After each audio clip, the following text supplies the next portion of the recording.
자, 오늘 함께 은혜 나누실 말씀입니다. 사도행전 3장 16절 말씀입니다. 사도행전 3장 16절입니다. 제가 가진 성경책으로는 신학 191페이지에 있습니다. 봉독해 드리겠습니다. 그 이름을 믿음으로 그 이름이 너희가 보고 아는 이 사람을 성하게 하였나니 예수로 말미암아 난 믿음이 너희 모든 사람 앞에서 이같이 완전히 낫게 하였느니라. 아멘. 요한복음 3장 16절을 함께 외우겠습니다. 시작. 하나님이 세상을 이처럼 사랑하사 독생자를 주셨으니 이는 그를 믿는 자마다 멸망하지 않고 영생을 얻게 하려 하심이라. 아멘. 이 요한복음 3장 16절이 천국에 들어가는 열쇠, 천국 백성이 되는 열쇠라고 말한다면, 지난주에 우리가 함께 공부했던 요한 1서 3장 16절은 그 천국의 백성이 된 사람들이 세상을 살아가는 비결에 대해서, 천국을 사는 비결에 대해서 우리에게 말해주고 있습니다. 오늘은요, 또 다른 3장 16절, 사도행전 3장 16절을 함께 공부해 보도록 하겠습니다. 자, 오늘 말씀을 함께 나누기 전에 좀 재밌는 서베이를 한번 해볼까요? 설문조사 한번 해보겠습니다. 그 자동차 운전하고 다니시는 분들을 중심으로서 아마 대답을 하실 수 있을 것 같은데요. 여러분들은 그 자동차 연료 탱크에 연료가 어느 정도 남았을 때 다시 재급유를 하시는지, 지금부터 한번 여러분들의 심리를 한번 테스트해 보도록 하겠습니다. 자, 먼저 이 연료 탱크에 반쯤 찼을 때 나는 무조건 급유를 한다. 한번 손 들어 보십시오. 반 남았을 때. 자, 그러면 3분의 1 남았을 때 나는 무조건 미리미리 알아서 급유한다. 손 들어 보십시오. 3분의 1. 아, 예. 집사님, 여기 집사님. 예. 이분들은 굉장히 준비성들이 많으신 분들인 것 같습니다. 예. 자, 그러면 빨간불이 들어와야, 다시 말하면 MT 사인이 나와야, 우리가 보통 앵꼬라 그러죠. MT 사인이 나오면 급유한다. 예. 아마 대부분 거기 속하신 것 같아요. 자, 지금부터 간땡이 부은 사람들을 한번 찾아보도록 하겠습니다. 빨간불이 들어오고 난 후에도 한참 있다가 급유한다. 예, 의외로 이런 분들 꽤 많죠. 예, 맞습니다. 사실은 그 MT, 노란불이나 빨간불이 들어오고 난 후에도 한 3, 40km 정도는 충분히 달릴 수 있다고 얘기를 해요. 그죠? 그렇지만 너무 마음 놓고 있다가는 바닥이 납니다. 자, 지금부터 솔직히 대답하실 수 있을지 모르겠네. 나는 자동차를 타고 가다가 정말 기름이 바닥이 나서 자동차 시동이 꺼진 적이 있다. 자리에서 일어나십시오. 네, 하나님 보고 계십니다. 일어나십시오. 내가 볼 때는 여기 우리들 중에 좀 속이시는 분이 계셔. 그런 경험이 있을 텐데 자, 이분들에게 여러분 뜨거운 박수 부탁합니다. 예. 일단 자리에 앉으시고 제 말을 들으십시오. 세상을 어떻게 사시려고 그러세요, 진짜? 저도 사실은 그 기름을 항상 이렇게 좀 일찍 채우는 스타일이에요. 물론 저도 이렇게 불이 들어와야만, 이제 불이 들어올 때 급유를 하는 스타일인데, 한 번은 그때 제가 그 이상구 목사님하고 같이 그 방송국에 CBS TV에 녹화를 하고 오는 길이었었는데요. 내부순환도로 위에서 자동차가 멈췄어요. 그래서 알고 보니까 기름이 다 떨어진 거예요. 그러니까 사실 이런 그냥 그 보통 도로에서 떨어지면 뭐 가까운 주유소에, 우리나라에 주유소가 얼마나 많습니까? 들어가면 되는데, 야, 이 내부순환도로 위에서, 그러니까 고가도로 위에서 하니까 이게 민폐가 보통이 아닌 거예요. 그 시간이 이제 금요일 오후였었는데, 빨리 와서 철회 예배를 인도해야 되니까 막 달려오고 있는데 중간에 멈춰버렸어요. 거의 정릉터널 입구쯤 거의 다 와가지고 차가 섰는데, 얼마나 욕을 얻어먹었는지. 아마 제가 평생 얻어먹을 수 있는 욕은 다 얻어먹은 것 같아요. 결국은 요즘은 이제 서비스가 좋아가지고 모 회사에다가 전화를 했더니 바로 차가 와서 자동차를 다음번 주유소에 갈 수 있을 만큼 기름을 넣어주시더라고요. 그리고 시동을 걸어주셔서 그 차를 타고 무사히 돌아올 수 있었습니다.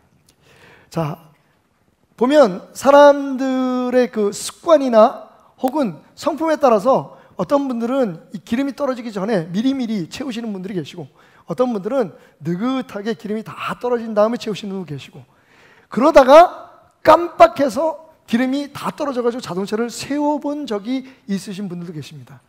그런데 우리 모두가 다 알고 있는 사실이 뭔지 아십니까? 언제 기름을 채우든지 기름이 없이는 자동차가 갈 수 없다는 것을 압니다. 그래서 기름이 떨어졌다고 자동차를 버리는 사람은 없어요, 그죠? 기름을 넣고 다시 운전을 하면 했지. 자, 아무리 차가 좋아도요, 무슨 뭐 자동차 가격이 얼마나 차이가 납니까, 그죠? 정말 비싼 차하고 싼 차하고 막 10배 막 이상 차이 나는 차들도 많은데, 근데 여러분, 아무리 좋은 차도 혹은 아무리 싼 차도 4기통이든 8기통이든 외제차든 한국차든, 여러분, 아무리 모든 시스템이 잘 돼 있어도 기름 없이는 차가 못 가요. 이건 진리입니다. 그럼 우리의 신앙생활은 어떨까요? 10년, 20년, 30년? 어떤 분들은 정말 고급진 신앙생활을 하고, 어떤 분들은 그냥 보면 평범하게 그냥 교회만 다니는 것 같이 보입니다. 어제 우리 교회에는 그 102살로 알려주셨는데 호적을 보니까 98살이시더라고요. 1년 동안 몸이 불편해져서 교회 못 나오셨던 이수기 장로님이라는 어른이 돌아가셨습니다. 제가 어제 장례식 설교를 하면서 그런 얘기를 했어요. 베델교회에서 이 이수기 장로라는 사람을 아는 사람이 몇 명이나 될까? 우리 교회 등록교인이 한 3,000명 된다면 그 중에서 우리 이수기 장로를 아는 사람이 누가 있을까? 그 모습을 보기도 하고, 너무 조용하신 분이에요. 그러니까 그분이 교회에 그 손주의 손을 잡고 매주 오시는 것을 본 사람도 있겠지만, 그분과 말을 해보거나 그분의 이름이 뭔지, 어디에 사시는지 아마 우리 교인들 중에 99%는 모를 거예요. 저는 그랬어요. 그렇다고 해서 그분이 우리 교회에서 가장 열심히 일하는 그 어떤 사람의 믿음보다 믿음이 적었다고 난 생각하지 않는다. 그 한 사람이 있었기에 베델교회가 있었고, 그 조용한 한 분의, 그러니까 주변에 있는 사람들이 몸이 아프시니까 가까운 교회 나가자 그래도 죽으라고 베델교회로 오신 거예요. 그런데 여러분, 중요한 건 귀가 들리지 않으셨어요. 지난 몇 년 동안 그냥 와서 앉으셔가지고 잘생긴 제 얼굴만 보고 가신 거예요. 이 웃음은 뭐지? 어디에다 웃는 거야 지금? 그 상황이 우스운가요? 아니면 제가 잘생겼다는 게 우스운가요? 그냥 여기가 당신의 교회였어요. 귀에 뭐가 들리든 안 들리든. 그렇다고 해서 우리가 그분이 하나님의 말씀을 우리처럼 잘 이해하지 못하고, 우리 하나님의 말씀을 듣고 우리처럼 잘 비판하고 비평하지 못한다고 해서 그분의 믿음이 우리보다 작다고 생각할 수 있었을까요? 저는 어제 장례식에서 그 얘기를 했어요.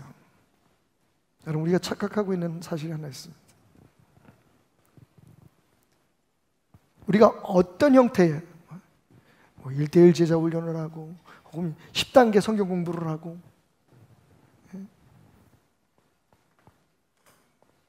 어떤 세미나를 참석하고, 심지어는 신학대학을 졸업하고 그렇지 않고, 어떤 종류의 신앙인이든지 그리스도인이라면 자동차의 기름처럼 진짜 우리의 능력의 근원이 따로 있다는 것을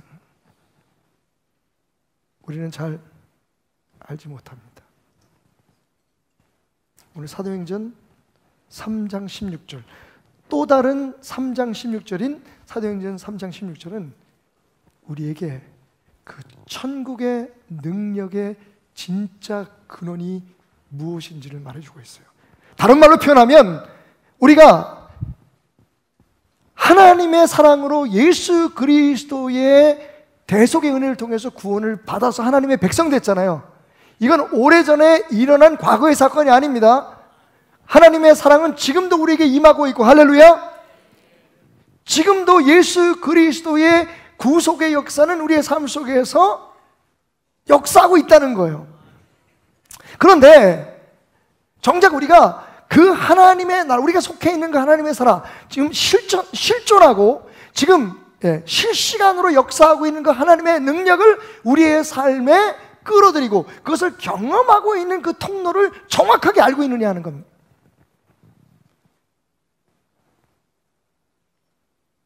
말씀드렸듯이 자동차 엔진이 없으면 자동차가 굴러가지 않습니다. 그런데 자동차 엔진이 있어도 거기에 가솔린이, 가스나 혹은 디젤이나 이 연료가 들어가서 폭발력을 발휘하지 아니하면 차가 굴러가지 않습니다. 우리의 삶에 정말 열심히는 기도와 끊임없는 하나님의 말씀을 연구하는, 묵상하는 열정이 필요합니다. 우리가 훈련을 받아야 하고 교육을 받아야 하고 예배에 참석해야 하고 교회의 모든 행사들에 적극적으로 참여하는 것은 하나님의 나라의 능력을 누리기 위한 굉장히 중요한 요소들입니다. 그럼에도 불구하고 이것이 빠져버리면, 이것을 모르면 정작 우리는 굉장히 고급스러운 신앙생활을 하는 것 같지만 powerless, 힘없는 신앙생활을 할 수밖에 없다는 겁니다. 사도행전 3장 16절을 다시 한번 주목하십시오. 그 이름을 믿음으로 그 이름이 너희가 보고 아는 이 사람을 성하게 하였나니. 자, 그 다음이 요절입니다. 예수로 말미암아 난 믿음이 너희 모든 사람 앞에서 이같이 완전히 낫게 하였느니라. 아멘. 자, 조금 설명이 필요하겠죠? 사도행전 3장은 오순절날 마가의 다락방에 성령의 임함으로 최초의 교회가 세워졌습니다. 성령이 충만했던 교회에 공식적으로 in public, 공적으로 일어나는 첫 번째 기적의 사건이 뭐냐 하면 바로 베드로와 요한이 기도하러 성전에 올라가다가 성전 미문, beautiful gate, 아름다운 문이라는 이름이 지어져 있던 그 문 앞에서 날 때부터 장애가 있어서 걷지 못하고 구걸을 하며 매일매일 연명하던 한 거린을 일어나서 걷게 하고 하나님을 찬양하며 춤추게 하는 기적이었습니다. 그게 사도행전 3장 1절부터 기록되어 있죠. 근데 이 사건이 일어났으니까 어떤 일이 벌어졌을까요, 여러분? 그 사람을 모르는 사람이 거의 없었어요. 그 사람에게 깊은 관심을 가진 사람은 많지 않았지만 그 사람이 거기 앉아서 매일 똑같은 장소에서 구걸하는 것을 모르는 예루살렘의 사람들은 거의 없었습니다. 꽤 유명한 사람이었다는 거죠. 그런데 그 사람이, 그 거린이 태어날 때부터 걷지 못하는 장애를 가지고 있었다는 것도 다 알고 있었어요. 근데 그 사람이 갑자기 일어나서 걸어가는 거예요. 할렐루야.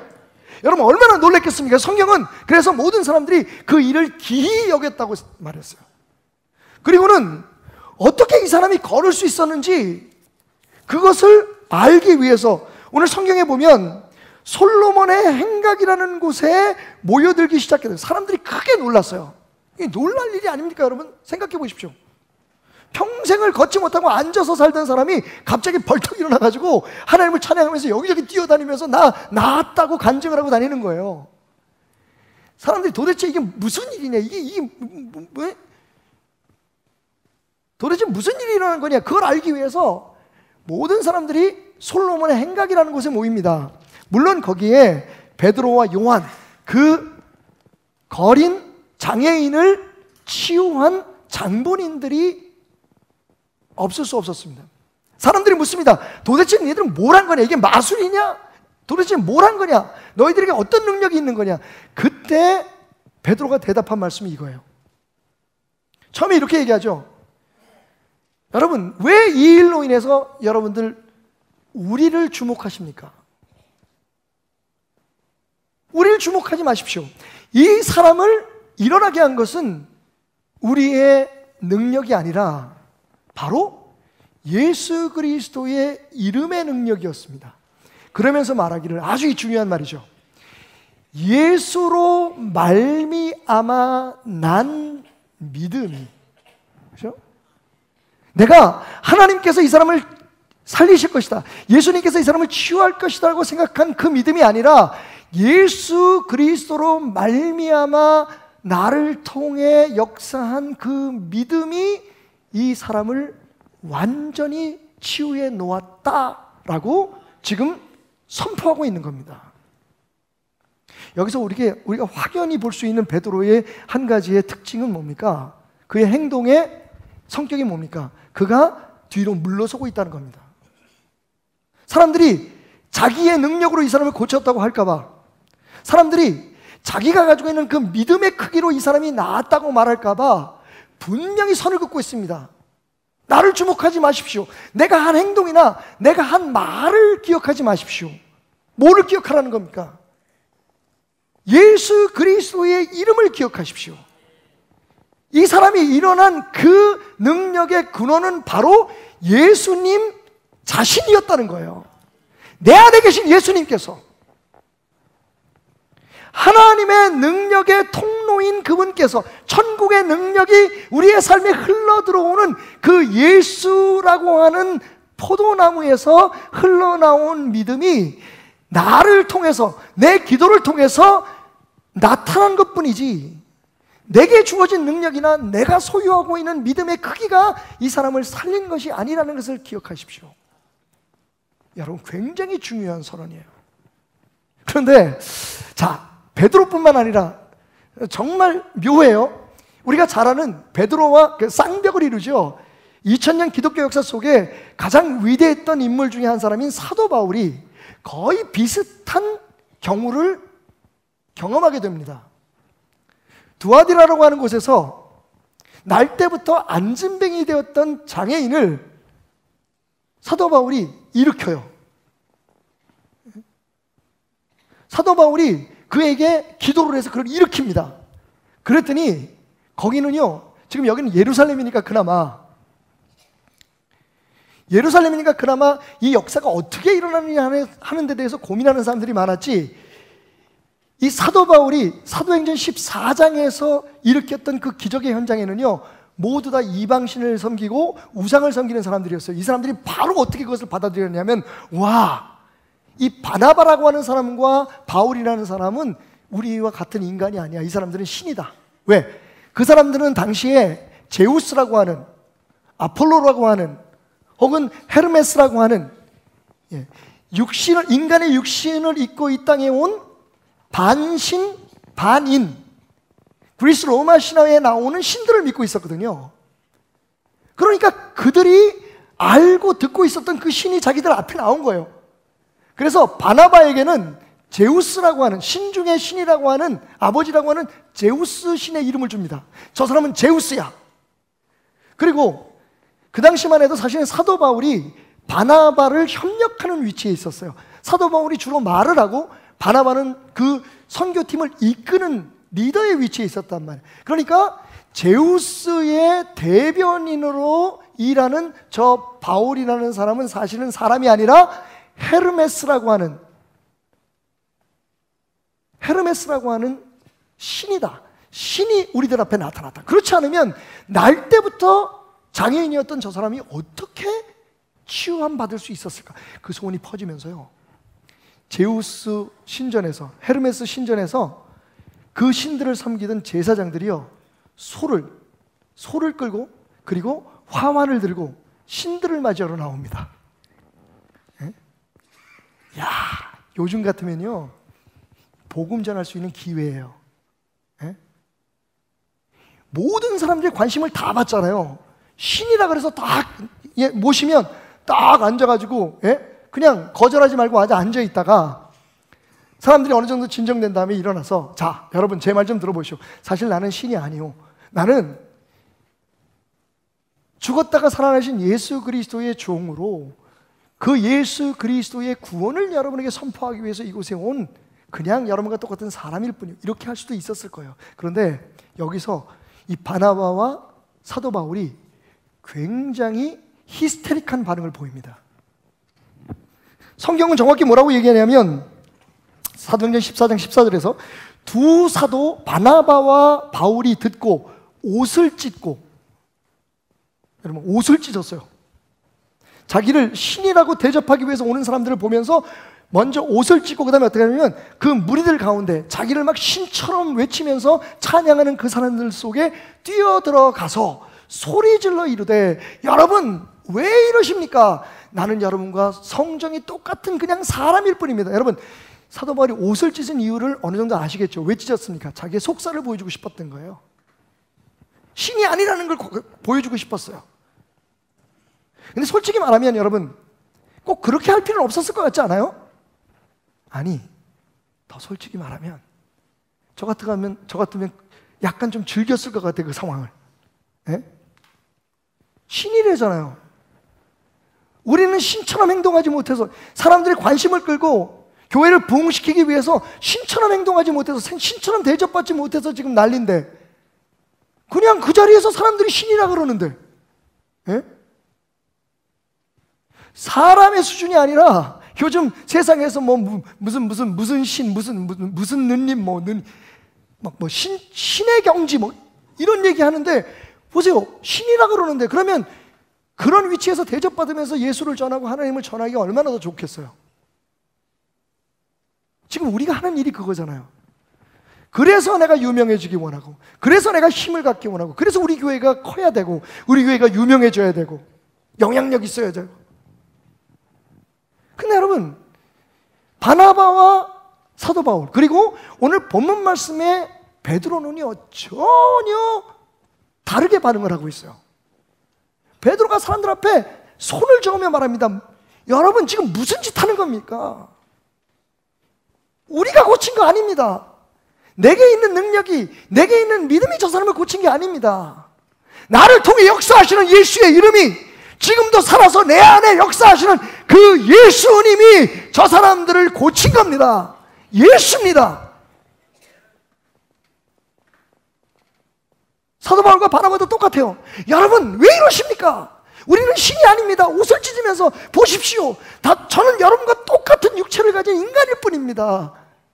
이 역사를 이루신 것은 예수님이십니다. 여러분 오늘 사도행전 3장 16절은 천국의 능력을 누리는 방법이 바로 예수로 말미암아 난 믿음이라고 말하고 있습니다. 할렐루야. 우리의 믿음의 크기가 아닙니다. 여러분 우리는 어쩌면 그 면에 있어서 조금 우리의 생각을 바꿔야 될 필요가 있을 것 같아요. 우리의 믿음 중요합니다. 예수가 누구인지 알고 예수가 어떤 일을 행했고 그 예수가 우리에게 어떤 약속을 했고 그 예수를 믿을 때에 우리의 삶 속에 어떤 일이 일어난다는 것을 믿는 것 중요합니다. 근데 여러분 이렇게 한번 극단적으로 표현해 볼까요? 여러분 자동차가 굴러가기 위해서 휘발유가 어떤 역할을 하는지, 휘발유가 어디에서 왔고 그죠? 어떻게 그것을 우리가 자동차에 집어넣을 수 있는 휘발유로 정제하고 그리고 그것을 어떻게 우리가 구입할 수 있고 그것이 우리 자동차에 채워졌을 때에 그것이 어떤 역할을 해서 자동차의 엔진을 피스톤을 움직이고 엔진을 굴러가게 하고 그래서 자동차를 달리게 한다. 여러분 이론적으로 여러분 알고 계시죠? 믿고 계시죠? 진리잖아요 여러분. 그런데 중요한 건 그 믿음이 자동차를 굴러가게 합니까? 그 지식이 자동차를 굴러가게 합니까? 그게 우리의 지금 착각인 거예요. 여러분 한 가지 충격적인 말씀을 드리자면 우리가 믿기 때문에 하나님이 존재하는 거 아닙니다. 우리의 믿음 때문에 하나님이 존재하는 게 아닙니다. 하나님은 거기 계시고 오래전부터 하나님이 계획하고 섭리한 대로 그 일을 이루고 계시는데 거기에 우리의 삶이 얹혀진 것이지. 그런데 많은 경우 우리는 어떻게 배워왔냐면 우리가 크게 믿으면 큰 역사가 나타나고 우리가 작게 믿으면 작은 역사가 나타나고 우리의 믿음에 따라서 하나님의 능력이 우리의 삶에 경험된다고 알아왔습니다. 전혀 틀린 말은 아닙니다. 그런데 중요한 건 그 믿음이 자동차의 엔진처럼 엔진이 좋고 브레이크가 좋은 차가 좋지요. 하지만 여러분 기름 없이는 차는 절대로 움직이지 못해요. 다시 말하면 우리가 아무리 좋은 믿음을 가져도 우리가 예수 그리스도에서 아무리 잘 알고 있고 예수 그리스도에서 아무리 확신을 갖고 있을지라도 진짜 역사는 예수님이 친히 그 우리의 믿음을 통해서 역사하지 않으면, 예수 그리스도가 마치 자동차 속에 휘발유를 채우는 것처럼 그 휘발유에 대한 지식이 우리를 움직이게 하는 게 아니라 그 휘발유 자체가 역사하게 하는 것처럼 예수 그리스도 자신이 우리 안에 역사하게 될 때에 우리를 통해서 그 능력이 나타나는 거예요. 그래서 그 사실을 아는 베드로와 사도 바울은 주님 뒤로 물러선 겁니다.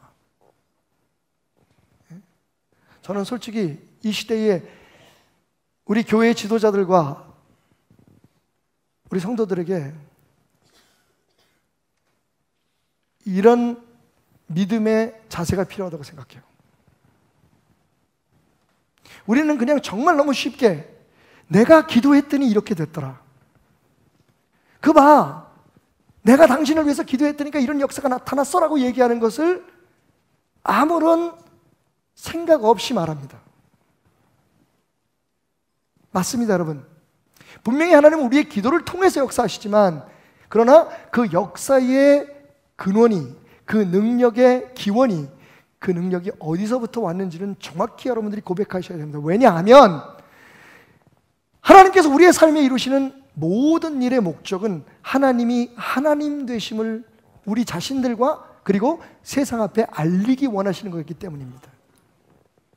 이걸 우리 자신의 이익이, 우리 자신들만을 위한 어떠한 유익으로만 받아들이면 하나님께서 우리의 삶 속에 역사하시는 그 의미를 왜곡하는 겁니다. 베드로나 사도 바울은 트라우마가 있었어요. 여러분, 베드로가 어떤 분이었습니까? 베드로는요, 자신만만한 사람이었어요. 예수님 앞에 뭐라고 얘기하죠? 십자가, 죽는 데까지 당신을 따라가겠습니다. 제가 당신을 지켜드리겠습니다. 모든 사람들이 다 당신을 버려도 나는 버리지 않겠습니다. 여러분, 그의 그 자신만만한 고백은 불과 며칠 되지 않아서 무너져 버립니다. 그리고 그가 뭘 깨달았어요? 나는 어쩔 수 없는 사람이다. 내 능력으로는 절대로 주님을 따를 수 없다는 것을 알았습니다. 그가 지금 예수를 따르고 있고 그를 통해서 예수 그리스도의 능력이 나타나고 있다면 그것은 자기의 믿음이나 자기의 확신이나 자기가 기도해서 얻은 어떠한 신비로운 역량 때문이 아니라 지금 자기 안에서 자기를 통해서 일하시는 주님의 능력으로만 가능하다는 것을 그는 정확하게 알고 있었던 거예요. 사도 바울은 어떤 사람이었습니까? 사도 바울은 자기 신앙적인 신념과 하나님에 대한 자기의 열정 때문에 예수를 믿는 사람들을 잡아 죽이려고 쫓아다녔던 사람이에요. 근데 그가 다메섹 도상에서 주님을 만납니다. 땅바닥에 떨어집니다. 여러분, 거기까지는 그럴 수 있어요. 중요한 건 그가 눈을 보지 못하게 돼요. 다시 말하면 여태까지의 사도 바울은 이제 없는 거예요. 아무것도 할 수 없습니다. 여러분 아시죠? 절대로 유대인의 제사장들은 몸에 장애가 있는 사람은 할 수가 없어요. 하나님 앞에 제사를 드릴 때 제물만 장애가 있는 제물을 드릴 수 없는 게 아니라 몸에 장애가 있는 사람은 제사장이 될 수도 없고 하나님의 일을 감당하는 자리에 설 수 없습니다. 그게 유대인의 법이었어요. 모든 것이 무너져 버렸습니다. 그런데 그가 다시 눈을 뜨게 되는 역사가 일어나죠. 어떻게? 예수님의 명령대로 성에 들어가서 아나니아라고 하는 제사장에게 기도를 받으니까 눈에서 비늘 같은 게 떨어지면서 그의 감기어졌던 눈이 열렸어요. 그 순간 그는 그의 인생에서 절대로 부인할 수 없는 한 가지 놀라운 진리를 깨닫습니다. 내 힘으로는 아무것도 할 수 없어. 주님이시다. 여러분, 이 베드로가 보이는, 그리고 사도 바울이 보이는, 바나바가 보이는 이 히스테릭한 반응은요, 지금 우리가 가져야 될 믿음입니다.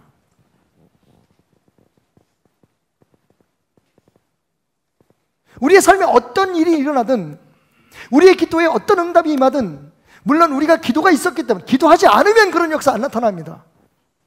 베드로가 선포하지 않았다면 이 사람이 일어날 수 없었습니다. 그런데 그 선포하는 힘이나 그 소리의 크기나 작음, 혹은 그가 방언으로 기도했든지 아니면 눈을 크게 부릅뜨고 외쳤든지 그가 큰 믿음으로 외쳤든지 그렇지 않았든지, 여러분, 그 방법이 역사한 게 아니라 바로 그럴 때에 그 안에 역사했던 예수 그리스도를 말미암아한 믿음, 정확히 헬라어로 번역하면 헤피스토스 헤디 아우투, 그를 통해서 나타난 그 믿음이 그를 치유했다. 여러분, 다 예수와 관계되는 믿음, 예수와 관계되는 능력입니다. 그를 통해서 나타난 그의 능력이, 그 믿음이. 조금 쉽게 여러분에게 이해시켜드리기 위해서 제가 요즘 가장 많이 인용하고 있는 요한복음 15장으로 다시 돌아가 봅니다. 결국은 하나님의 말씀은 다 한 곳에 집중되게 돼 있어요. 요한복음 15장 16절, 여러분 잘 들으십시오. 너희가 나를 택한 것이 아니요 내가 너희를 택하여 세웠나니. 이제 아셨습니까, 여러분? 여러분들이 예수를 믿어서 구원받은 게 아니라 예수님이 여러분들로 하여금 구원받게 하기 위해서 여러분을 택하셨음을 기억하시기 바랍니다. 거기에 여러분의 믿음은 그 구원하는 능력, 그 구원하는 역사, 그 구원하는 은혜에 그냥 반응하고 순종한 거예요. 근데 많은 사람이 생각할 때 우리가 예수를 믿어서 구원받았다고 생각해요. 틀린 말은 아니죠. 하지만 항상 한 걸음 더 나아가 깊이 들여다봐야 합니다. 아무리 우리가 예수를 믿어도 예수가 우리를 구원하지 않으면, 구원할 능력을 행하지 않으시면 우리 구원받을 수 없어요. 그게 바로 요한복음 3장 16절이잖아요. 하나님이 세상을 이처럼 사랑하셔서, 우리가 하나님을 사랑하기 전에 하나님이 우리를 사랑하셔서 하나님께서 그 아들을 이 땅에 보내셔서 그 아들을 대신 죽게 하심으로 그 아들을 믿는 자가 구원받는다 그랬잖아요. 여러분, 솔직히 말하면 거기서 누구든지 그를 믿으면 우리가 하는 건 그것밖에 없어요. 사실은 다 하나님이 하시는 겁니다. 좀 이해가 가시죠? 우리가 택한 게 아니라 하나님께서 우리를 택하셨는데, 여러분 목적, 여러분이 오늘 이 자리에 있는 목적 제가 말씀드릴게요. 여러분이 구원받은 목적, 여러분이 주의 종이 되었다면 주의 종이 된 목적, 여러분이 하나님의 사람이 되었다면 하나님의 사람이 된 목적이 뭘까요? 여러분, 이건 부인할 수 없는 예수님의 말씀이에요. 너희로 가서 열매를 맺고 너희 열매가 항상 있게 하게 합니다. 여러분, 여러분의 삶에 열매가 없으면 여러분 지금 직무유기하고 계시는 겁니다. 근데 재밌는 건 그게 우리가 가서 열매를 맺으려고 노력해야 된다는 게 아니에요. 자, 이어지는 말씀 볼까요? 요한복음 15장 4절에서 5절까지의 말씀 보면 이런 말씀이 있어요. 그 바로 그 전절이죠. 내 안에 거하라 나도 너희 안에 거하리라. 가지가 포도나무에 붙어있지 아니하면 스스로 열매를 맺을 수 없나니. 아시겠습니까, 여러분? 우리는 가지예요. 근데 가지가 자기 능력 때문에 열매를 맺었다 그러면 말이 안 되는 거예요. 그 어느 도단인 거예요. 그게 바로 지금 우리가 하고 있는 짓들이에요. 내가 기도해서 어디 가서 능력을 받아가지고 그 능력을 내가 당신한테 기도의 안수해서 전달해주고 그 권세를 당신에게 전달해주고 내가 그 믿음으로 병을 고치고 내가 뭘 하고, 여러분 그거 다 어리석은 말들이에요. 몰라서 하는 말들이에요. 우리가 어디서 어떤 역사를 이루든지 예수 그리스도께서 그 순간 그리스도로 통해서 임하는 하나님의 권능을 흘려보내지 않으시면 역사 안 나타납니다. 생각해 볼 만한 얘기 하나 해드릴게요. 사도 바울이요. 사도 바울 얘기. 베드로 얘기하면 사도 바울 얘기하지 않을 수 없어요. 사도 바울 선생님이 얼마나 능력이 있었는지 손을 갖다, 직접 손을 안 갖다 대도, 우리 그런 얘기 많이 들었잖아요. 그죠? 베델교회 성도는 그런 얘기 많이 들었어요. 손을 직접 갖다 대서 안수를 안 해도 하도 환자들이 많으니까 사도 바울이 일일이 다 안수를 못했어. 그럴 경우에 어떻게 했냐면 사도 바울이 쓰던 손수건, 사도 바울이 장막 짓는 일을 했잖아요. 예? 자비량 선교를 했단 말이에요. 이 양반이 참 대단한 분이에요. 그런 능력을 가지고도 그럴 수 있다는 건 정말 하나님의 사람의 모습인 거죠. 예? 이 장막을 짓는데 입었던 앞치마가 있어요. 우리가 작업복 같은 거겠죠. 근데 그 작업복을 빌려다가 사람들이 직접, 사도 바울이 직접 못 오니까, 신방을 못 오니까, 가까이 올 수가 없으니까, 너무 많은 사람들이 있어서, 그래서 사도 바울의 그런 소지품이죠. 쉽게 말하면 손수건이든지 뭐 앞치마든지 이런 걸 갖다가 환자들 몸에 덮으면 그 사람이 벌떡벌떡 일어나서 할렐루야. 여러분, 손수건에 스며든 사도 바울의 능력이 그 사람을 살렸다고 생각하는 사람 계세요? 사도 바울의 앞치마가, 그게 사도 바울의 앞치마였기 때문에, 그리고 그 사도 바울의 능력이 원체 많아가지고 그 능력이 그 앞치마에 스며들어 있었던 거지. 그래서 그 능력을 갖다 덮었더니 살아났다. 여러분, 그렇게 믿으시는 분 계세요? 이건 다 도구였을 뿐이에요. 사도 바울을 포함해서 사도 바울의 손수건, 사도 바울의 앞치마, 그거 다 도구였을 뿐이에요. 그 시간 역사한 건 누굽니까? 이제 무슨 말하는지 아시겠어요? 우리는 가지예요.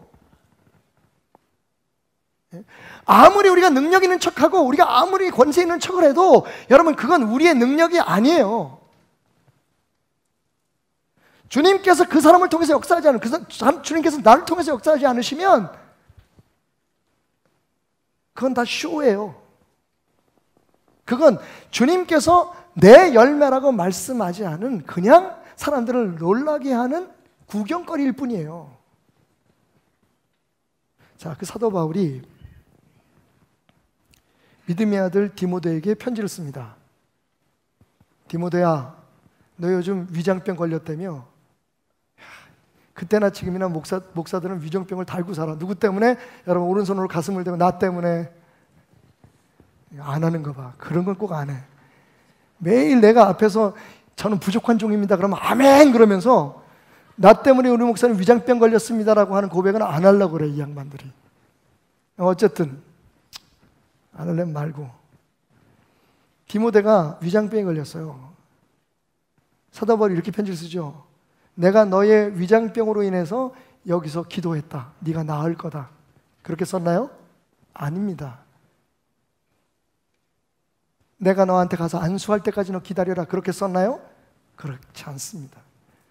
내가 그 능력이 나타났던 손수건을 너한테 퀵으로 보냈다. 그 손수건을 배 위에 엎고 3일 동안 금식해라. 그러면 난 나을 거다. 그렇게 얘기했나요? 아닙니다. 기가 막히게 뭐라고 얘기합니까? 디모데야, 너는 너의 위장병으로 인해서 오늘부터 포도주를 약으로 조금씩 먹어라. 여러분, 약으로 먹으라 그랬어요? 네? 이거 중요합니다. 제가 왜 이걸 지적하는지 여러분 이상한 거 못 느끼셨어요? 제가 사도 바울이라면 그냥 기도해서 낫게 하지. 내 몸을 떠난 손수건이 사람의 병을 고치는데 내가 여기서 디모데를 위해서 디모데야, 내가 예수의 이름으로 명하노니, 전화기 들거든. 전화기 없었던 예수의 이름으로 명하노니 디모데의 위장병은 치유될지어다. 그러면 낫을까요? 안 낫을까요? 근데 사도 바울이 그렇게 안 했어요. 뭐라고 얘기했어요? 디모데야, 약 먹고 좀 쉬어라.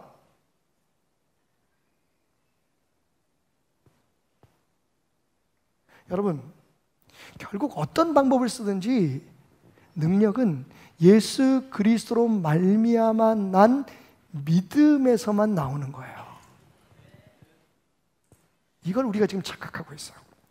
그래서 사람을 칭송하고 어떤 집단과 단체를 높이고 그리고 그런 높은 자리에 올라가서 사실은 그럴 자격도 없는데 자기가 신이나 된 척하는 대접을 받기를 원하는 게 지금 우리의 타락한 모습이에요.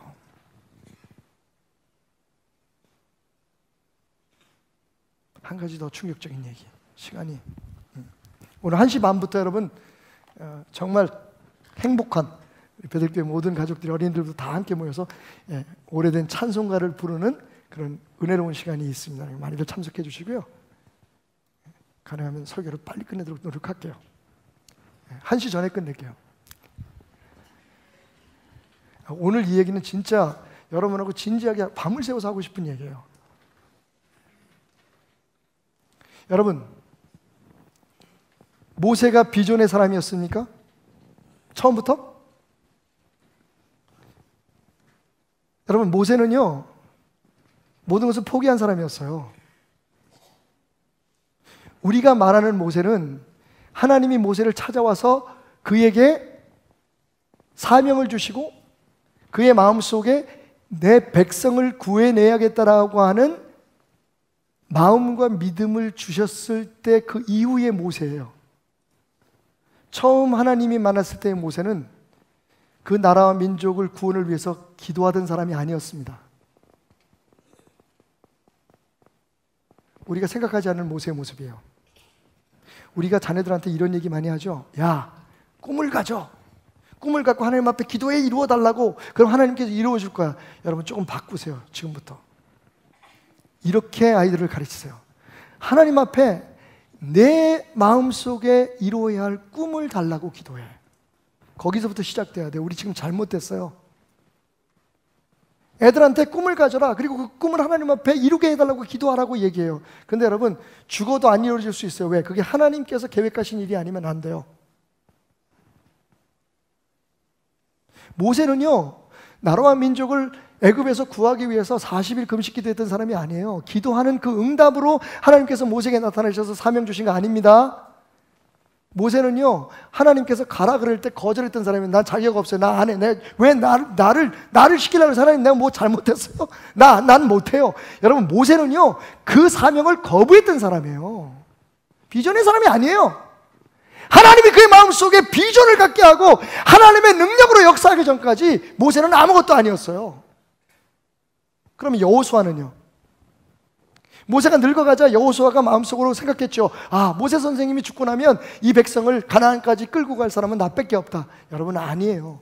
여호수아도 얼마나 두려워했는지 여호수아 1장을 보세요. 하나님께서 친히 나타나셔서 여호수아에게 강하고 담대하라. 내가 너와 함께 할 거야. 너 여호수아야. 그 사명이 너에게 주어졌다라고 확실한 믿음을 그의 마음속에, 하나님의 믿음을 주기 전까지 여호수아는 모세 뒤를 이어서 후계자가 될 꿈도 꾸지 않았던 사람이에요. 요셉은요, 여러분, 요셉이 언제부터 꿈꾸는 사람이 됐습니까? 하나님이 그에게 꿈을 주셨을 때부터예요. 무슨 얘기인지 아시겠어요? 우리는요, 그 근원부터 생각해야 돼요. 모든 근원은 하나님이에요. 하나님의 때, 하나님의 계획, 하나님의 섭리, 하나님의 능력, 모든 것이 여기서부터 시작돼야 그게 참 열매, 예수 열매가 되는 거예요. 그래서 너희가 나를 떠나서는 아무것도 할 수 없다라고 하시는 예수님의 말씀이 우리에게 선포된 거예요. 우리 노력 아닙니다, 여러분.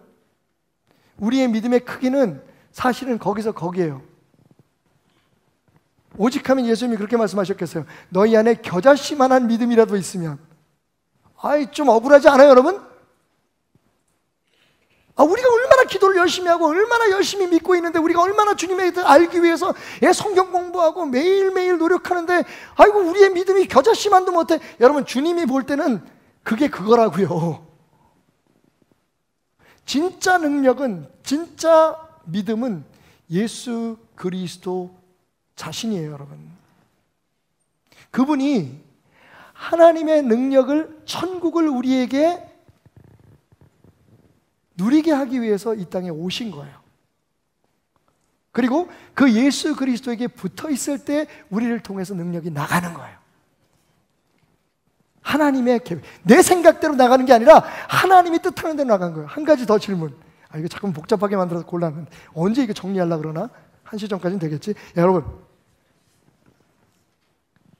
베드로가 기도한 게 100% 다 응답받았을까요? 우리는 그렇게 알고 있어요. 왜? 성경에는 응답받은 기도만 나와 있으니까. 여러분, 예수님도 기적을 행하지 않으신 적이 있어요. 여러분, 예수님도 설득해서 마음을 돌리지 못한 젊은 부자 청년이 있어요. 진짜 재미있는 사실. 저는 그걸 예수님의 역사의 666이라고 얘기하는데, 요한복음 6장 66절에 보면 무슨 말씀이 있어요? 예수님께서 오병이의 기적을 행하고 난 다음에 더 많은 기적을 원하는 사람들에게 이렇게 말씀하십니다. 야, 이제는 그거 먹고 마시는 거 말고 내가 진짜 얘기해 줄게. 내 몸은 생명의 떡이다. 내 피는 음료다. 나를 먹고 내 피를 마셔라. 그러니까 여러분, 똑똑한 사람들은 다 예수님을 버렸어요. 그게 6장 66절이에요. 그때부터 모든 사람들이 예수님을 떠났다 그랬어요.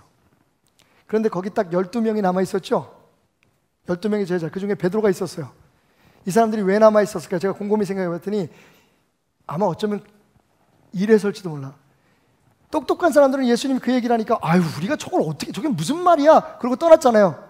그런데 12제자들이 남아 있었던 건 12제자는 예수님이 하시는 말씀이 뭔지 몰랐기 때문에 남아 있었던 거예요.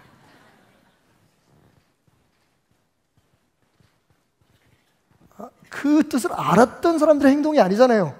예수님을 버리는 모습을 보면 그냥 이해하지 못하고 받아들일 수 없는 그 말씀보다 그들이 예수님과 함께 있으면서 누리게 될 축복에 더 관심이 많았던 거예요. 그게 베드로예요.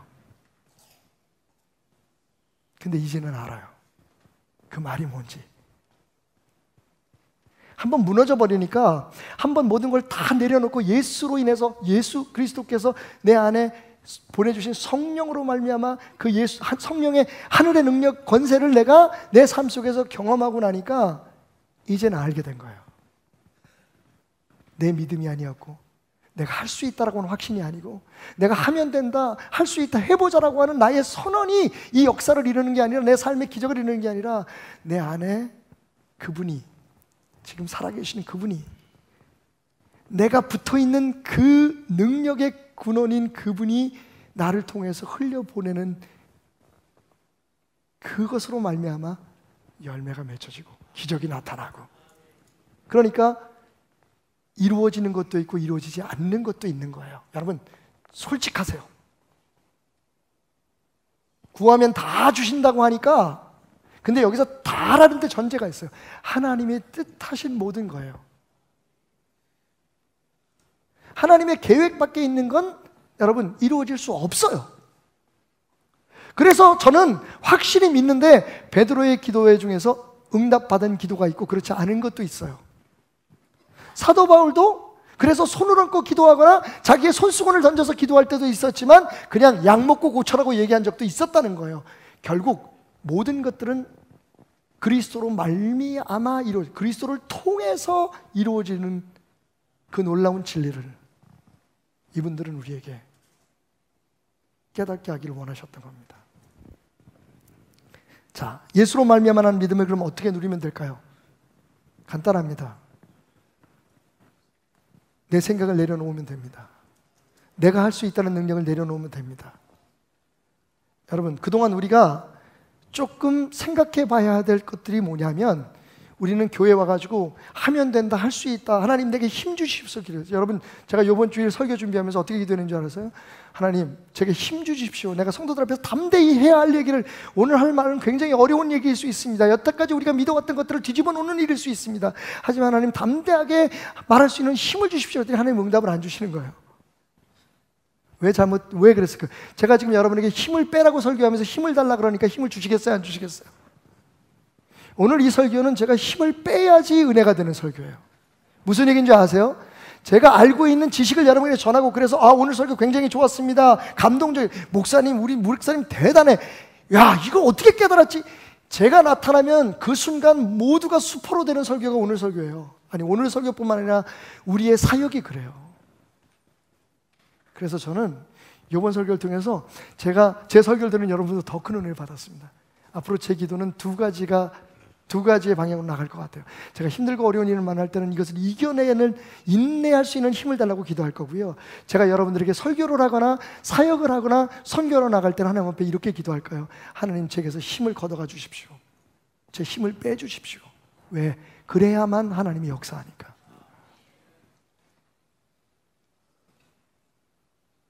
오늘 예배에서 뭘 받으시길 원하십니까? 여러분 받는 게 아니고 주고 가셔야 돼요. 여러분의 생각을, 여러분의 삶을 내려놓고 가시는 것이 예배 현장이에요. 구약시대부터 그래서 예배에는 죽음이 있었어요. 우리를 대신해서 양을 죽은 게 양이 죽어서 우리가 힘 얻는 게 아니에요. 양과 함께 우리가 하나님 앞에 죽어야 된다는 얘기예요. 예배는 죽는 거예요. 나를 내려놓는 거예요. 그래서 내가 붙어있는 그 예수의 능력이 가진 나를 통해서 그분의 열매로 맺혀지는 거예요. 내 자녀의 삶에, 내 가정에, 내 계획, 내 생각, 내 방법이 아니라 그분의 계획, 그분의 생각. 근데 이 중에 제일 중요한 게 뭐냐면 저는 요즘 느끼는데 그분의 때예요. 그분의 시간. 우리가 이걸 자꾸만 앞당기려고 해요. 내 시간에 맞추려고 해요. 힘을 써요. 용기를 막 믿습니다. 빨리 이루어주십시오. 여러분, 절대로 하나님의 시간은 하나님의 시간대로 이루어지는 것을 기억하시기 바랍니다. 구약 성경 우리에게 그걸 가르쳐요. 아브라함의 삶이, 모세의 삶이, 모든 사람의 삶이 그걸 가르쳐 주는데 이상하게 우리는 어떻게 설교를 하냐면 여러분 기도하십시오. 그러면 하나님께서 빨리 들어주실 것입니다라고 얘기해요.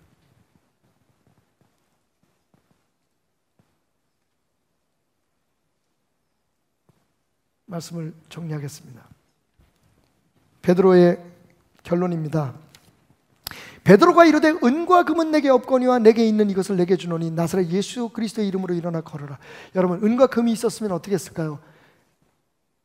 베드로는 그 거린에게 은과 금, 동전 한 입 던져주고 오늘 저녁밥 맛있게 먹어 그러고 갔을지도 몰라요. 은과 금이 없었으니까 대신 베드로의 마음속에 그를 불쌍히 여기는 마음이 있었고 그 불쌍히 여기는 마음을 주신 예수 그리스도가 그 안에 있었기에 그는 예수의 이름으로 예수의 능력으로 그를 일으킨 거예요. 여러분, 오해하지 말고 들어주세요. 전 솔직히 성교 나갈 때마다 제가 이제 네트워크 사역을 한다고 하지만 그래도 제가 항상 주체가 되니까 제가 이제 목사님들을 모시고 가는 그런 입장이잖아요. 그럼 다른 목사님들이 막 교회도 세우고 막 그 선교사들 이렇게 후원금도 주고 그러면 사실은 제가 가져가는 돈이 별로 많지 않기 때문에 항상, 그죠? 딱 하나님께서 주시는 돈이 딱 그거예요. 제가 스리랑카 갔더니 7만 원만 남고 이번에 아프리카 갔더니 20만 원 남았다 그랬죠? 야, 우리 하나님 저한테는 꼭 그렇게 하세요. 제가 그 불만이었어요. 어쩌면 그것도 사람들에게 과시하고 싶은 마음이었을지도 몰라요. 우리 교회도 이만큼 해. 우리 교회도 헌금 많이 한 성도들이 있어. 다른 목사님들이 그렇게 얘기하면서 누구 성도 중에 누가 교회를 세운다, 누가 뭐 헌금을 얼마 했다, 막 성도들, 그 선교사님들 만나서 그거 내가 해줄게, 막 몇 억짜리 막 이렇게 얘기할 때 옆에서 저는 솔직히 기가 죽었어요. 그런데 이번 선교를 다녀와서 제가 한 가지 깨달은 게 있어요.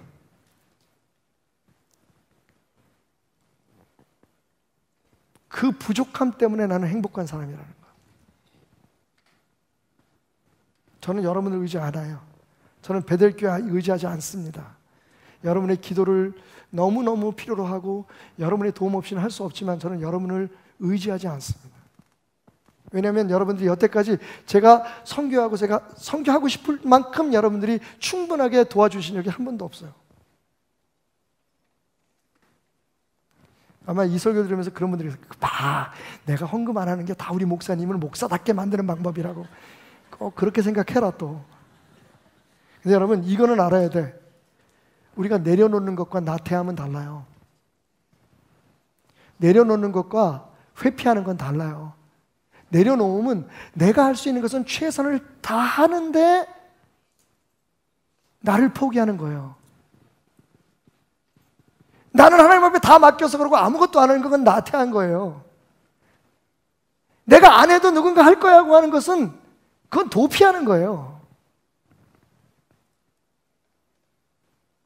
중요한 건 어떤 모습을 통해서든지 하나님께서 우리 베델교회를 부족하게 하신 것을 감사하길 바랍니다. 여러분의 삶이 부족이 은혜예요. 넉넉하면 우리 하나님 안 찾아요. 은과 금이 있었으면 은과 금 던져주고 말았지 왜 예수의 이름으로 일어나라고 합니까? 그 무리수를 왜 합니까? 은과 금이 없었던 게 축복이었어요. 아무것도 없고 내게 있는 건 예수밖에, 내가 아는 건 예수밖에, 내 안에 살아있는 건 예수밖에, 내 힘이란 예수밖에 없어. 내가 그 예수의 이름으로 너에게 명한다. 그 예수님이 지금 나를 통해 역사하신다. 그 예수로 말미암아 난 믿음이 너에게 흘러가고 있다. 일어나라. 여러분, 그게 그 장애인을 일으킨 거예요. 우리는 가지입니다. 붙어 있어야 됩니다. 가지가 따로 떨어져서 열매 맺으려고 여기저기 돌아다니면 그건 미친 거예요. 가지는 붙어 있는 게 사명이에요. 그러면 주님께서 열매를 맺게 해주신다고 말합니다. 천국의 능력은 어디로부터 옵니까? 우리 안에 살아계신 예수 그리스도로부터 옵니다. 자, 그래서 여태까지의 모든 답답했던 설교를 다 정리하면서 마지막 희망의 메시지를 여러분에게 전합니다. 여러분 자체가 기적이에요. 여러분 안에 예수가 있어요. 여러분이 기적이에요. 여러분을 통해서 그 예수님이 역사할 수만 있다면 여러분 기적은 일상이 되는 거예요. 여러분 하나님께서 큰 일에만 위대하시다고 생각하십니까? 아닙니다. 여러분 자녀들을 키우고 자녀들을 위해서 여러분들이 기도하는 그 순간에도 생각해보면 나라를 구하거나 뭐 세계의 평화를 말하는 것보다는 굉장히 작은 일 같은 그곳에도 우리 하나님은 위대하십니다. 우리 하나님은 그냥 그 자체가 위대하세요. 그런데 그 하나님은 우리가 품고 살아요. 아멘? 이거 아멘 해야 되는데 여러분이 기적이에요. 하나님을 품고 살아가는 사람, 와우, 예수님이 내 안에 살아계신 사람, 여러분 그 기적이에요. 여러분이 기적이에요. 그 기적을 누리는 법을 배우는 게 신앙이에요. 잘 오셨어요. 베델교회는 여러분에게 우리 교회의 교리나 기독교의 교리가 아니라 그 예수님을 누리는 법을 가르치는 교회가 되고 싶습니다. 이런 상상 한번 해보세요. 여러분이 우주에 갔는데 갑자기 우주선이 고장이 났어. 여러분 어떡할까요? 정말 막막할 거예요. 그런데 실제적으로 그런 사건이 있었습니다. 제가 알기로는 1970년 4월 11일 여러분 혹시 그 아폴로 13호에 대해서 이야기를 들어보시면 영화도 나왔어요. 한번 그 영화를 보십시오. 굉장히 감동적인 영화인데 여러분 아폴로 13호가 저 고도 32만 킬로미터 그 우주 한복판에서 고장이 났어요. 산소통 하나가 폭파해버리고 말았습니다. 2개의 산소통이 있는데 여러분 산소가 없으면 우주에서 못 살아요. 산소통 하나가 폭파하면서 마지막 산소통에 과부하가 걸리면서 이것도 언제 소진이 될지 모르는 상황이 됐어요. 우주선의 모든 기계가 다 자동화 기계가 다 고장이 났어요. 마지막 살아날 수 있는 유일한 방법은 수동으로, 여러분 비행기도 아니고 자전거도 아니고 수동으로 조종을 해가지고 정확하게 이 지구에 있는 32만 킬로미터 떨어져 있는 지구에 있는 안전한 바다에 떨어지는 거예요. 수동으로 조종을 해서. 여러분 가능성은 거의 제로였어요. 문제는 지구가 잘 보이질 않았어요. 32만 킬로미터 밖에서 지구의 어디가 바다인지 어디가 산인지 구분을 할 수가 없었어요. 끊임없이 이 관제탑에서 미국 우주국에서 나사에서 계속 명령이 떨어집니다. 이것저것 다 해봤지만 이제는 방법이 없었어요. 마지막 선택의 기회를, 권한을 그 우주인들에게 맡깁니다. 그 사람들이 모여서 결정을 합니다. 이대로 가다가는 우리가 지구로 접근도 하지 못하고 다 죽을 거야. 그리고는 그들이 결심을 합니다. 우주선 안에 있는 모든 전기를 다 꺼버렸어요. 산소를 공급하는 산소 탱크를 제외하고 모든 것을 다 끊어버렸습니다. 우주선 안이 모든 불빛이 다 꺼져버렸습니다. 엔진이 멈춰버렸어요. 관제탑에서 난리가 났습니다. 그건 좋지 않은 방법이야. 자살하려는 거야? 죽으려고 작정을 했어? 근데 여러분 막상 그 우주선에 있는 사람들은 축제의 분위기였어요. 여러분 왠지 아십니까? 그 우주선 안에 모든 밝은 불을 끄는 순간 놀라운 기적이 그들 눈앞에 보였습니다. 깜깜해진 우주선 밖 창문으로 파란 지구가 눈에 들어왔어요. 그동안 그들이 모르고 있었던 건 그들의 주변의 빛이 너무 밝아서 창밖의 지구를 볼 수가 없었던 거예요. 모든 희망의 빛을 다 끈 순간 여러분 진짜 희망이 보였어요. 놀라운 건 32만 킬로미터 밖에서 우주에서 아무런 그 공기의 저항이나 이런 기류의 방해를 안 받으니까 32만 킬로 전방에서 지구의 바다가 보였어요. 그리고 그 바다에 형광색처럼 빛나는 해초들의 불빛이 보였어요. 바로 거기였습니다. 모든 불을 끄고 수동으로 조종을 해서 그 푸른 바다에 안착을 합니다. 그렇게 아폴로 13호의 기적은 놀랍게도 무엇을 해서 이루어진 게 아니라 무엇을 안 하기로 결심하는 순간 이루어졌다는 거예요. 여러분 알고 계십니까? 우리 주변에 너무 불이 밝아요. 내가 할 수 있어. 나 할 수 있어. 내 뜻대로 하면 되는데, 내 이런 방법으로 하면 저렇게 하면 되는데, 여러분 우리 스스로의 생각이 너무 밝게 빛나기 때문에 하나님의 음성이 안 들리는 거예요. 멀리 계시지도 않아요. 지금 여러분 안에서 성령님께서 말씀하고 끝없이 여러분들에게 말씀하고 계시는데, 내 생각, 내 방법, 내 의지, 내 체면, 이런 것들이 그걸 못 보게 가로막고 있는 거예요. 여러분 끄세요. 신앙은 끄는 걸 배우는 거예요. 두렵지만 이렇게 되면 정말 내가 끝나는 거 아닐까? 이러면 난 사람들보다, 열심히 일하는 사람보다, 열심히 생각하고 자기 자신을 막 내세우는 사람들보다, 세상에 저렇게 잘난 사람들보다 내가 뒤처지는 건 아닐까? 여러분 하나님을 믿으세요.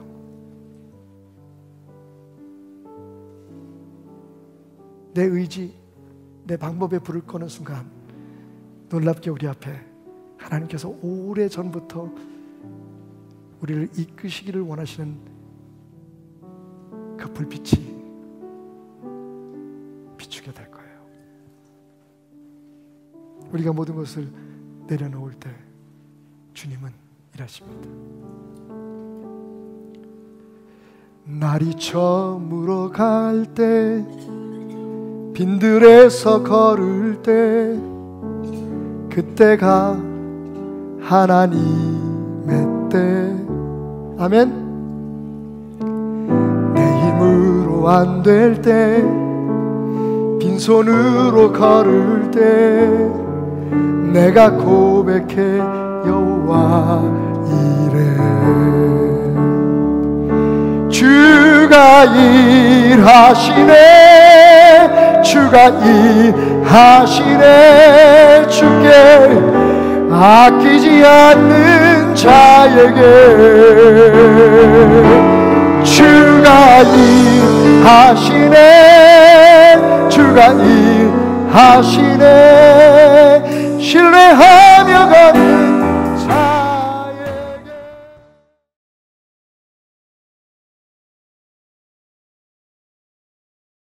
할렐루야. 우리 하나님께 영광의 박수로 이 시간 귀한 예배의 문을 활짝 열겠습니다. 우리 같이 고백하는 마음으로 주님께 나아가기 원합니다. 이 모든 것들이 주님의 은혜임을 고백합니다.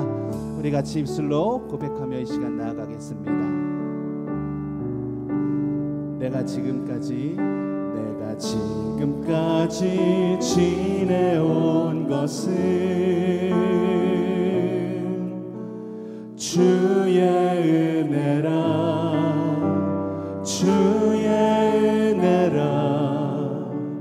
지금까지 지내온 것은, 내가 지금까지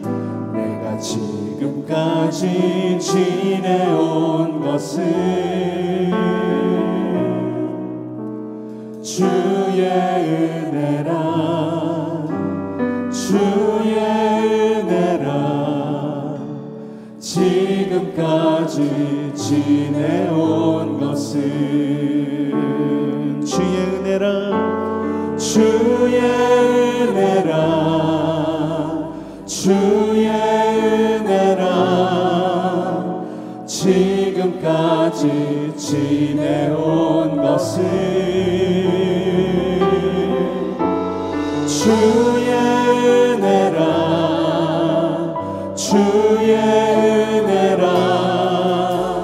지금까지 지내온. 우리 한 번 더 고백하겠습니다. 지금까지 내가 지금까지 지내온 것은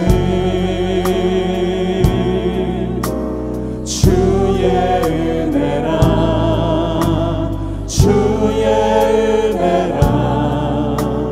지금까지 지내온 것은 내가 지금까지 지내온 것은 주의 은혜라 주의 은혜라 지금까지 지내온 것은 주의 은혜라 주의 은혜라 주의 은혜라 주의 은혜라 지금까지 지내온 것은 주의 은혜라 주의 은혜라 지금까지 지내온 것은 내가 하나님의 자녀된 것은 내가 하나님의 자녀된 것은 주의 은혜라 주의 은혜라 주의 은혜라 하나님의 자녀된 것은 내가 하나님의 자녀된 것은 내가 하나님의 자녀된 것은 주의 은혜라 주의 은혜라 하나님의 자녀된 것은 주의 은혜라 주의 은혜라 주의 은혜라 주의 은혜라 하나님의 자녀된 것은 주의 은혜라 주의 은혜라 하나님의 자녀된 우리 좀 더 높은 목소리로 찬양합니다. 내가 이 자리에 서 있는 것은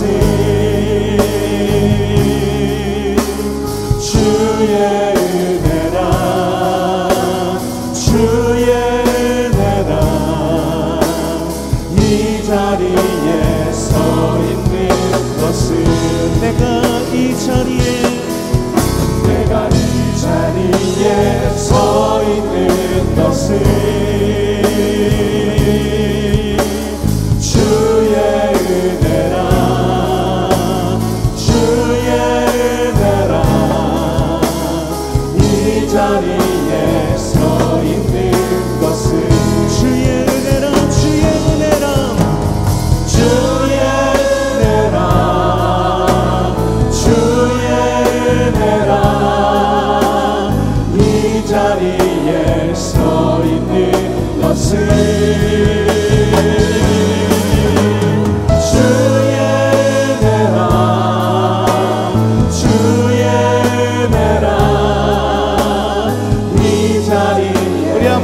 고백하는 마음으로 찬양합니다.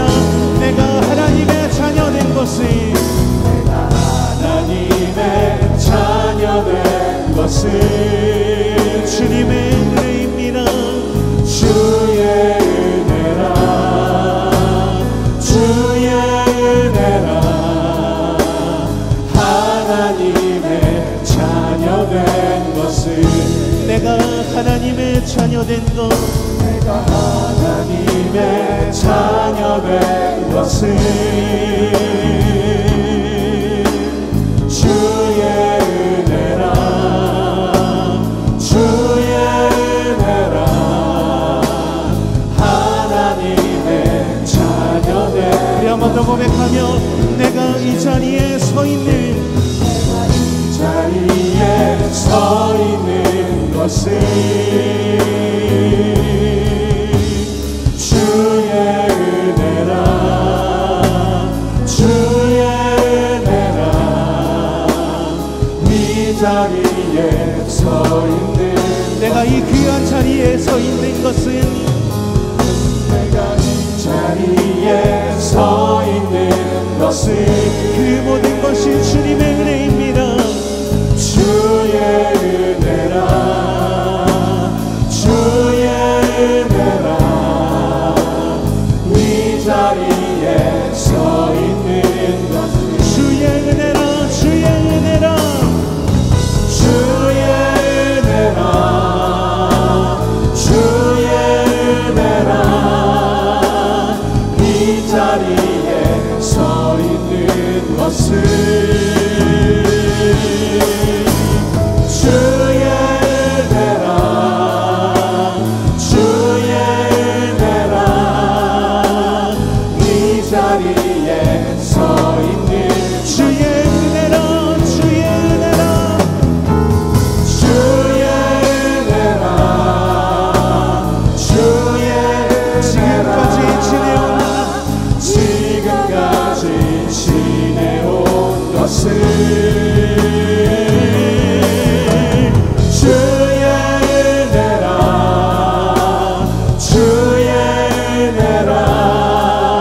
주의 은혜라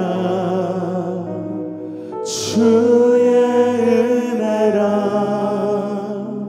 지금까지 지내온 것을 주의 은혜라 주의 은혜라 지금까지 지내온 것을. 할렐루야. 지금까지 지내오고 하나님의 자녀되며 지금 이 자리에 서 있는 것이 그 모든 것들이 주님의 은혜임을 고백합니다. 오늘도 이 시간 이곳에 함께 하실 주님을 찬양합니다. 주님 만나기를 원합니다. 주님 영광 받으시옵소서. 할렐루야.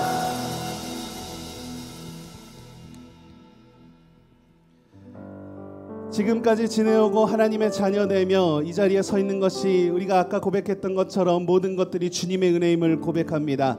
나의 모든 것들이 오직 주님 안에 있음을 고백합니다. 또한 믿음으로 선포하기를 원합니다. 기쁜 마음으로 우리 하나님께 찬양으로 영광 올려드리기 원합니다. 우리 다 같이 일어나서 주님 앞에 영광 올려드립시다. 우리 다시 한번 뜨겁게 박수로 영광 올려드립니다. 할렐루야. 내 모든 삶의 행동 주 안에 주님 안에 있네. 나의 손 쉬는 순간들도 내 모든 삶의 걸음 주 안에 내 길도 주 안에 나의 숨 쉬는 순간들도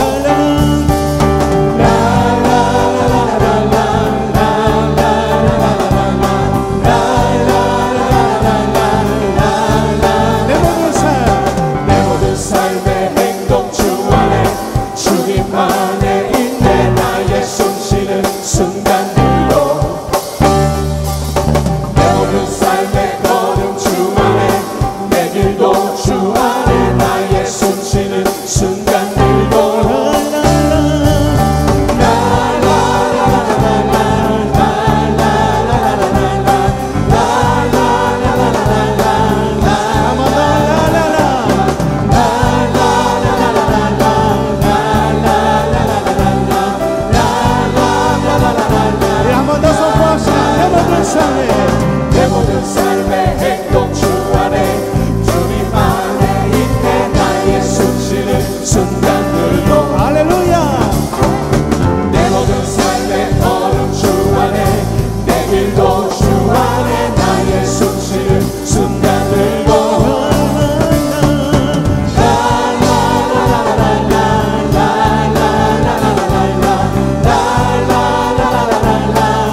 주님이 승리하셨습니다. 승리하였네. 어린 양의 보혈로 우리 보혈의 능력으로 서리라. 승리하였네. 어린 양의 보혈로 주 내게 승리 주셨네.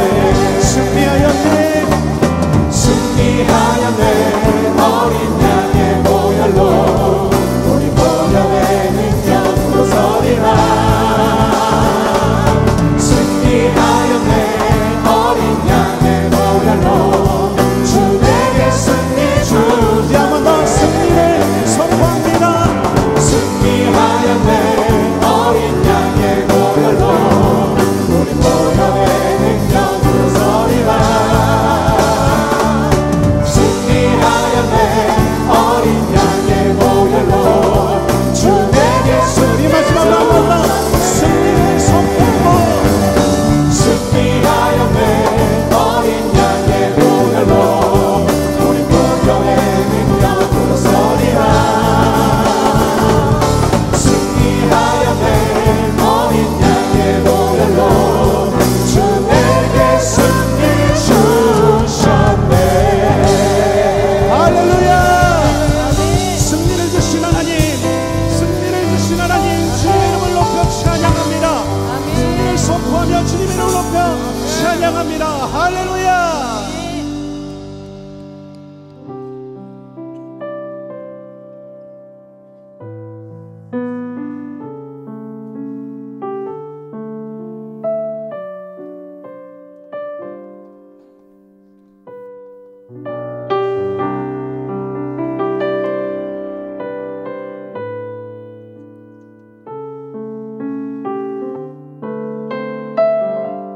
우리에게 승리를 허락하신 하나님, 주님의 이름을 높여드립니다. 주님의 이름이 이 시간 이곳에 홀로 영광받는 귀한 은혜의 시간이 되기를 원합니다. 주님을 찬양합니다.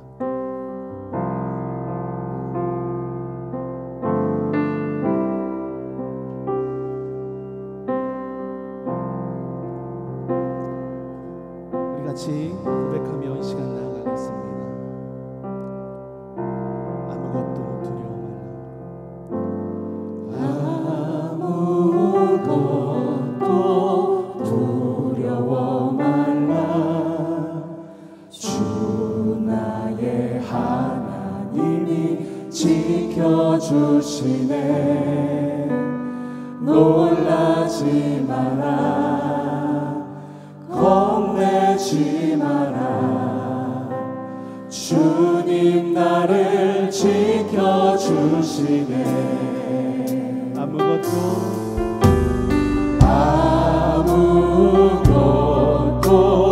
두려워 말라. 주 나의 하나님이 지켜주시네. 놀라지 마라. 겁내지 마라. 주님 나를 지켜주시네. 내 마음이 힘에 겨워, 내 마음이 힘에 겨워 지칠지라도 주님 나를 지켜주시네. 세상의 험한 풍파 몰아칠 때도 주님 나를 지켜주시네.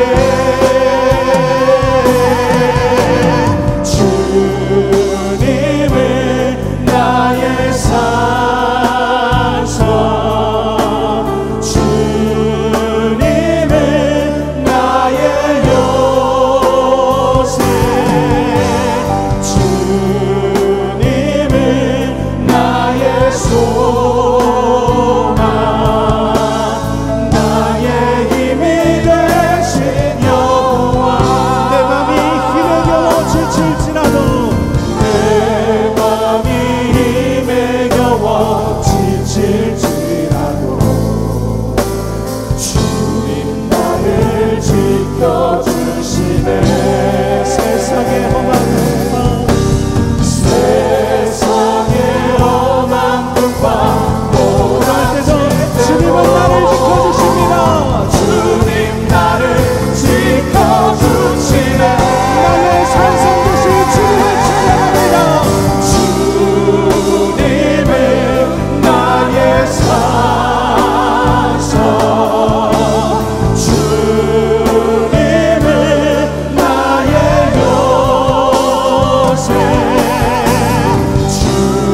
손을 높이더니 주님 나의 손을 붙잡아 주시고 오늘 나와 함께하여 주시옵소서.